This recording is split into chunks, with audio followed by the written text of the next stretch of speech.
প্রশাসনিক একটা ঝামেলার কারণে আমাদের এই গরু হাটগুলো একটু মানে দ্বিধাদ্বন্দ্বিত ছিল। আমরা নিজেরা আরিচা গিয়েছি, পাবনা গিয়েছি, সিরাজগঞ্জ গিয়েছি, টাঙ্গাইল গিয়ে বলে এসেছি যে না আমাদের গরু হাট হবে। অনেকে খবর পেয়েছে গরু হাট হবে না।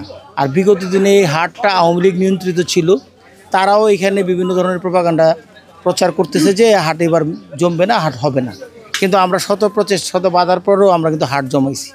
আপনাকে এটা বলতে চাই, এই হাটে এখন 800-900 গরু আছে, আরও 800-900 গরু এই হাটে আসবে। সাধারণত এই হাটে 2400-2500 গরু বিক্রি হয়।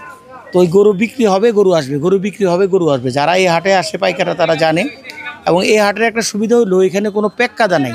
আপনি অন্য হাটে যাবেন, দেখবেন যে পেক্কাদা আছে। আর একটা সুবিধা আছে, আমরা হাসিল কিন্তু কমাই নিচ্ছি। হাসিল আমরা রিজিট না, সরকার 5% করে দিছে। আপনারা সকলে জানেন এই হাটের ইজারা মূল্য 37,50,000 টাকা। সেই হিসাবে সরকারি আপনার 4% নিয়ে গেছে, তারপরেও আমরা 4%-এর নিচে নিচ্ছি। তো সেই ক্ষেত্রে আমরা বলতে চাই যে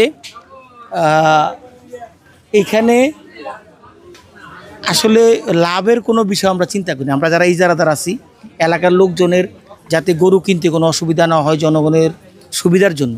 আমাদের কিছু লস হইলে হবে, আমাদের তো বিভিন্ন ব্যবসা করলেও তো আমাদের লস হইতো। সেই লস আমরা নিজেরা অ্যাডজাস্ট করব।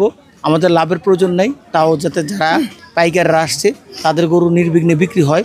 লোকজন যাতে এই হাসিলের জন্য এই হাটে গরু কিনতে না আসে, সেটা কিন্তু আমরা খেয়াল রাখছি।